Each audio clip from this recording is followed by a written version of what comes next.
At least one person has died as a result of the intense storms that have swept through the Western Cape over the weekend and again today. Nasiphi joins us now. Nasiphi, good afternoon to you. What's the situation been there today?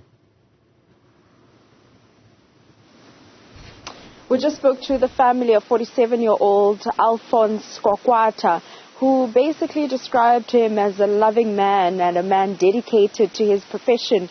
As you put it there, one man declared deceased following the inclement weather conditions that we've experienced in the Western Cape. Rather, we understand that yesterday, 2 hours into his shift at a wine estate here in Paarl, that a tree allegedly fell on top of him, which was ultimately how he passed on. And his family describing that at that particular time, around 8 o'clock in the morning, the wind was fiercely strong on this side of the Western Cape. The various municipalities indicating that various disaster management teams will be on high alert in these various regions: the city of Cape Town, Cape Winelands District, and the Overberg District. The Education Department indicating that today there were about 132 schools, or rather 365 schools that were impacted severely by this weather conditions, which led to those schools being closed, 365 of them, and a number of learners having to stay at home. We do understand that the Helderberg Basin, which is the Somerset area, those schools will be reopening tomorrow. The Education Department indicating that schools in both the Cape Winelands District and Overberg region will remain closed tomorrow. This is day 2. They also go as far as adding that about 132 schools have reported minor to major incidents, and they are working with their teams to look into those incidents that have been reported to the Education Department. And earlier on in the day, we visited the community of Rwandle, where homes were flooded, some homes even blown away.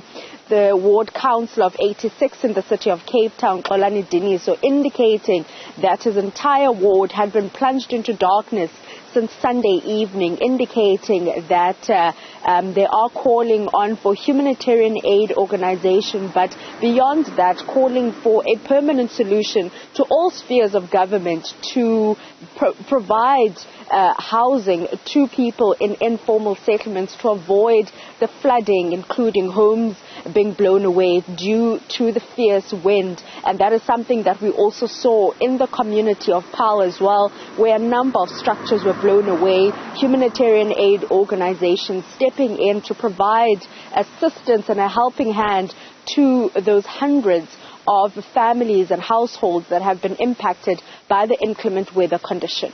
And the Nasiphi, I mean, obviously affecting the lives of so many people there, and it's almost impossible to prepare for, isn't it? It's been incredibly strong winds.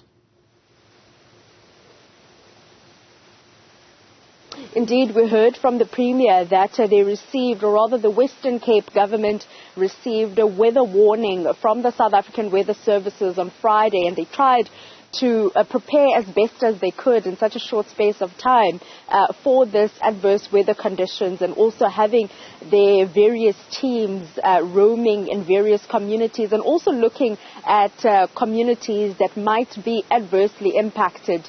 This is due to the fierce winds, as I indicated, the heavy downpours which lead to localized flooding in very low-lying areas, including informal settlements that are, situated or located in water retention and pond areas. So the Western Cape Department indicating that they planned as much as they could. However, the City of Cape Town Councillor, Xolani Diniso, who we spoke to earlier, said that this is going to be, a lesson for government, as so far as planning for winter, as we do know that the heavy rains and fierce weather conditions in the Western Cape are upon us during the winter period, and he did indicate that he is hoping that government prepares adequately for the winter season to avoid what we're currently seeing, going as far as saying that, local municipalities need to go around and unclog the drains to allow the water to basically go into